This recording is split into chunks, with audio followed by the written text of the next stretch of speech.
اللهم صل وسلم وبارك على سيدنا ومولانا محمد وعلى آله وأصحابه. اللهم صل وسلم وبارك على سيدنا ومولانا محمد وعلى آله وأصحابه. اللهم صل وسلم وبارك على سيدنا ومولانا محمد وعلى آله وأصحابه كما تحب وترضى عدد ما تحب وترضى. نحمده ونصلي على رسوله الكريم. أما بعد فأعوذ بالله من الشيطان الرجيم. بسم الله الرحمن الرحيم. ربي أوزعني أن أشكر نعمتك التي أنعمت علي وعلى والدي وأن أعمل صالحا ترضاه وأصلح لي في ذريتي إني تبت إليك وإني من المسلمين. وقال الله تعالى: إن الله وملائكته يصلون على النبي يا أيها الذين آمنوا صلوا عليه وسلموا تسليما. صدق الله مولانا العظيم وبلغنا رسوله النبي الأمي الكريم ونحن على ذلك لمن الشاهدين والشاكرين والآمنين والحمد لله رب العالمين. سب سے پہلے اپنے تشریف لانے والے معزز اور پیارے بھائیوں کو اپنے گھر میں تشریف لانے پر خوش آمدید کہتا ہوں. اور اس وقت اپنے سیدی مخدومی حضرت اقدس والد صاحب دامت برکاتہم العالیہ کے حکم پر کچھ گزارشات آپ کی خدمت میں عرض کرنے کا ارادہ ہے. مجھ سے قبل ہمارے استاد محترم حضرت مولانا غلام فرید صاحب دامت برکاتہم العالیہ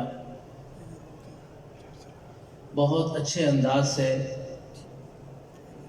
زندگی کا رخ متعین کرنے کی کوشش کر رہے تھے، اور یہ بات واضح ہے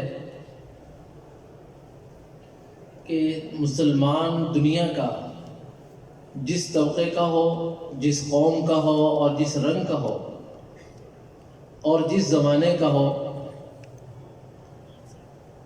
اس کے لیے اول و آخر رسول اللہ صلی اللہ علیہ وآلہ وسلم کی ذات گرامی ہے. آپ کی ذات گرامی سب کچھ ہے مسلمان کے لیے.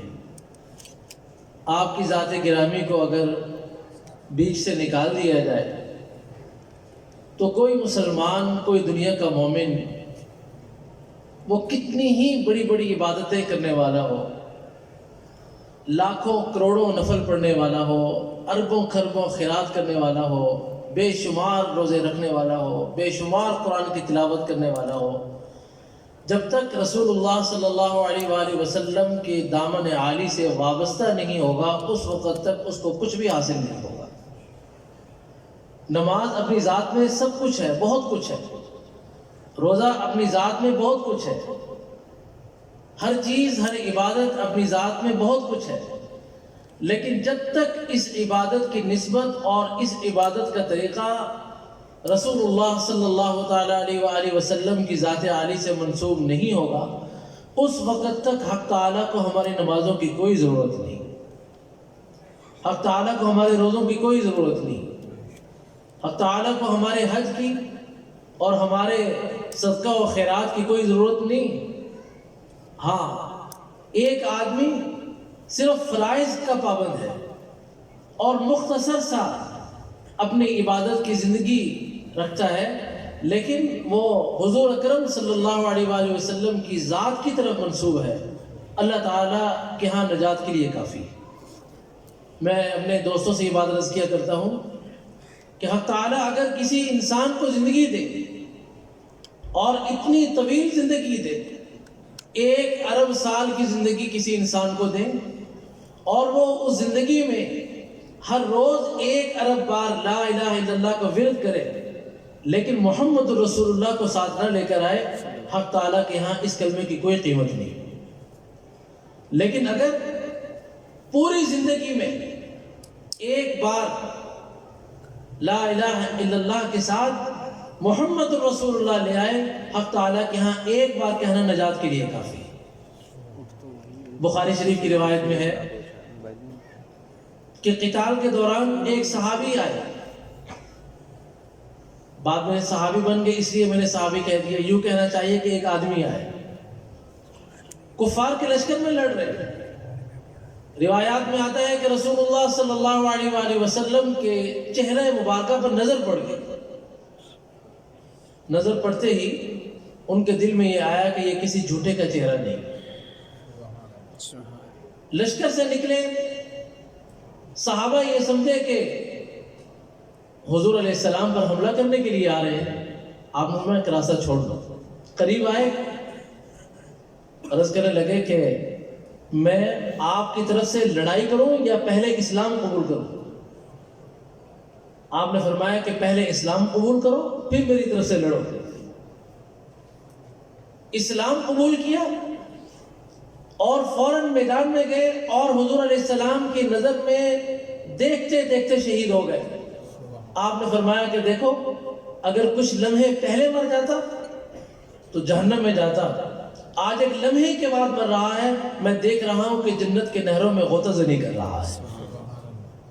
یہ چند لمحوں کے لیے رسول اللہ صلی اللہ علیہ وسلم کی ذات عالی سے وابستہ ہوا، اور چند لمحوں نے کہاں سے کہاں پہنچا دیا۔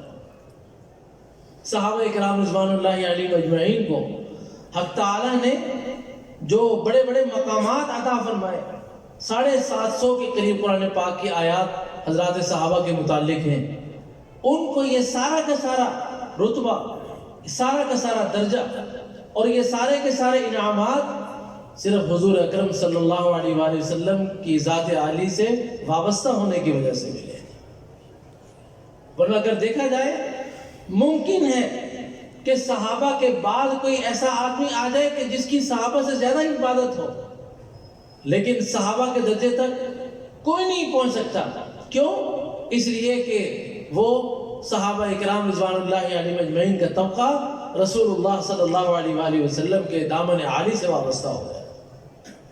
اسی ضرورت اس عمر کی ہے کہ اس وقت میں مسلمانوں کا جو طبقہ جہاں ہے، کوئی کالج میں ہے، کوئی یونیورسٹی میں ہے، کوئی زندگی کے کسی بھی شعبے سے تعلق رکھتا ہے، وہ اس شعبے میں رہتے ہوئے، اپنے سکول میں رہتے ہوئے، کالج میں رہتے ہوئے، یونیورسٹی میں رہتے ہوئے اور ہسپتال میں اور جس زندگی کے جس شعبے سے وابستہ ہے، وہاں رہتے ہوئے اپنے آپ کو رسول اللہ صلی اللہ علیہ وسلم کا غلام بنا کر، آپ کو اپنا خادم بنا کر اور آپ علیہ السلام سے منسوب ہو کر اپنا وقت گزارے اللہ تبارک و تعالیٰ کے ہاں۔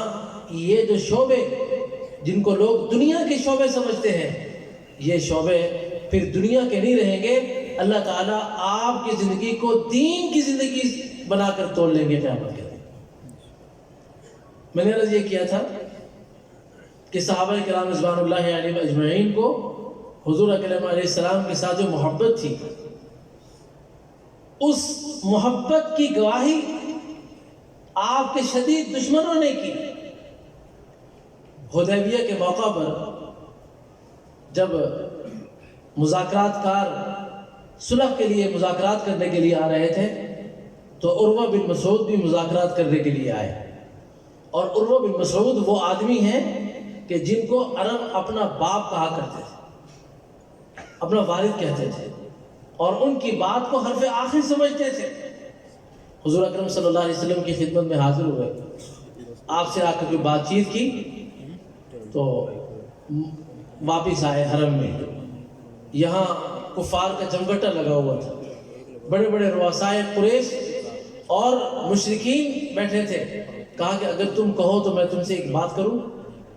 کہا کہ بالکل، تم تو ہمارے والد کی طرح ہو، ہم تو تمہاری بات کو مانتے ہیں۔ انہوں نے کہا کہ 2 راستوں میں سے ایک راستہ اختیار کر لو، یا تو محمد رسول اللہ صلی اللہ علیہ وسلم کی بات مان لو، یا پھر ان کا راستہ چھوڑ دو۔ اس کی وجہ یہ ہے کہ میں دنیا کی بڑی بڑی سلطنتوں میں گیا، میں قیصر کے دربار میں گیا، میں کسریٰ کے دربار میں گیا، میں حبشہ کے دربار میں گیا، بڑے بڑے سلاطین کے دربار میں گیا، میں نے اس کے درباریوں کو اپنے بادشاہ کا اتنا ادب کرتے ہوئے نہیں دیکھا جتنا حضور اکرم صلی اللہ علیہ وسلم کے صحابہ کو حضور کا ادب کرتے ہوئے دیکھا۔ جو میں روایت ذکر کر رہا ہوں یہ ایک کافر کا کہنا ہے، حضور علیہ السلام کے دشمن کا کہنا ہے کہ میں وہاں تھا تو نماز کا وقت آیا، حضور اکرم صلی اللہ علیہ وآلہ وسلم آپ نے وضو فرمایا تو صحابہ نے ایک قطرہ پانی کے زمین پر نہیں گرنے دیا۔ کادو یقتتلون کے الفاظ ہیں، قریب تھا کہ پانی لینے کے لیے آپس میں لڑ پڑتے۔ پھر اس نے کہا کہ میں نے دیکھا کہ حضور اکرم صلی اللہ علیہ وآلہ وسلم کو ریق مبارک آیا، آپ نے اس کو منہ سے نکالا تو صحابہ نے اس کو زمین پر نہیں گرنے دیا، ایک صحابی نے بڑھ کر آگے ہو کر اس کو ہاتھ میں لیا اور اس کی طرف مل کر اپنے چہرے پر مل لیا۔ میں عرض کرتا ہوں آج اپنے اپنے پیروں کا ادب کرنے والے بھی بڑے لوگ موجود ہیں، اپنے استاد کا ادب کرنے والے بڑے شاگرد موجود ہیں، اپنے دل پر ہاتھ رکھ کر دیکھو کون کسی کے تھوک کو منہ پر لگائے گا، لیکن صحابہ اکرام رضوان اللہ علیہ اجمعین ہر چیز کو جو حضور اکرم علیہ السلام کے ساتھ منسوب تھی اس کو اپنے لیے باعث فخر و باعث عبادت بنا لیا کرتے تھے، اور اتنی صحابہ میں غیرت تھی حضور علیہ السلام کے لیے۔ روایات میں آتا ہے کہ مذاکرات کار وہ اس نے گفتگو کے درمیان رسول اللہ صلی اللہ علیہ وسلم کے داڑھی مبارک پر ہاتھ لگایا، حضرت مغیرہ بن شعبہ رضی اللہ عنہ خود پہن کر کھڑے ہوئے تھے، انہوں نے اپنی تلوار کا دستہ اس کے ہاتھ پر مارا کہ اخر یدک عن لحیۃ رسول اللہ صلی اللہ علیہ وآلہ وسلم، اور ناپاک مشرک اپنے ناپاک ہاتھ کو میرے نبی کی پاک داڑھی سے دور رکھو۔ اس نے دوسری مرتبہ پھر ہاتھ بڑھایا، حضرت مغیرہ بن شعبہ رضی اللہ عنہ نے پھر اس کے ہاتھ پر دستہ مارا کہ آخر یدک عن لحیۃ رسول اللہ صلی اللہ علیہ وآلہ وسلم۔ یہ صحابہ کرام کی کیفیت تھی۔ صحابہ یہاں تک پہنچے ہوئے حضور صلی اللہ علیہ وآلہ وسلم کے بارے میں ادنا سی بات سننا صحابہ کے لیے یہ صحابہ کی برداشت بھی نہیں تھا۔ ابھی ہم نے بدھ والے دن طلباء کے ساتھ بیٹھ کر ایک روایت پڑھی جس میں آتا ہے کہ ایک یہودی روتا ہوا حضور علیہ السلام کی خدمت میں حاضر ہوا اور کہا کہ آپ کے صحابی نے مجھے تھپڑ مارا ہے۔ آپ نے صحابی کو بلایا، کہا تم نے تھپڑ مارا ہے؟ کہاں؟ یہ بیٹھا ہوا تھا۔ اس نے کہا ان اللہ اصطفیٰ موسیٰ علی العالمین، کہ اللہ نے موسیٰ کو تمام جہانوں کا سردار بنایا ہے، تو مجھ سے میں نے کہا کہ نہیں، ان اللہ اصطفیٰ محمد علی العالمین، کہ اللہ تعالیٰ نے محمد رسول اللہ صلی اللہ علیہ وسلم کو جہان والوں کا سردار بنایا، تو مجھ سے برداشت نہیں ہوا تو میں نے اس کی تھپڑ ٹکا دی۔ حضور صلی اللہ علیہ وسلم نے فرمایا کہ دیکھو بھئی میرا موازنہ نہ کیا کرو انبیاء علیہ السلام کے ساتھ، لیکن بعد میں اللہ کا حکم آ گیا کہ آپ تو سب کے سردار ہیں، آپ تو سب سے افضل ہیں۔ یعنی یہ عرض کرنے کا مقصد یہ ہے کہ صحابہ اکرام رضوان اللہ علیہم اجمعین حضور اکرم صلی اللہ علیہ وسلم کی ذات کے لیے کس قدر غیرت اور کس قدر اہمیت رکھتے تھے کہ حضور اکرم صلی اللہ علیہ وآلہ وسلم کے بارے میں کوئی بات سننا صحابہ کے بس میں نہیں تھا۔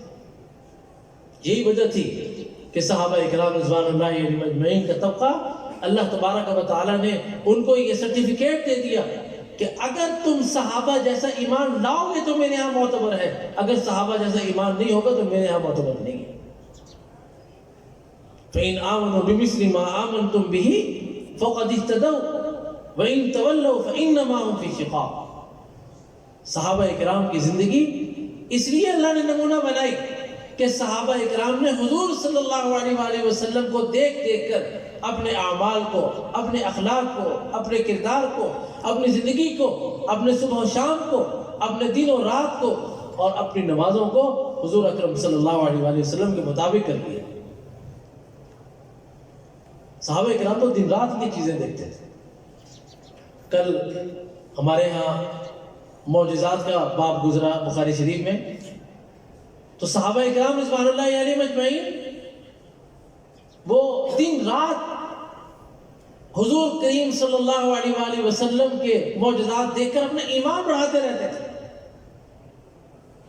حضرت انس رضی اللہ تعالیٰ عنہ، حضرت جابر رضی اللہ تعالیٰ عنہ اپنے واقعات سناتے ہیں، لمبی فہرست ہے.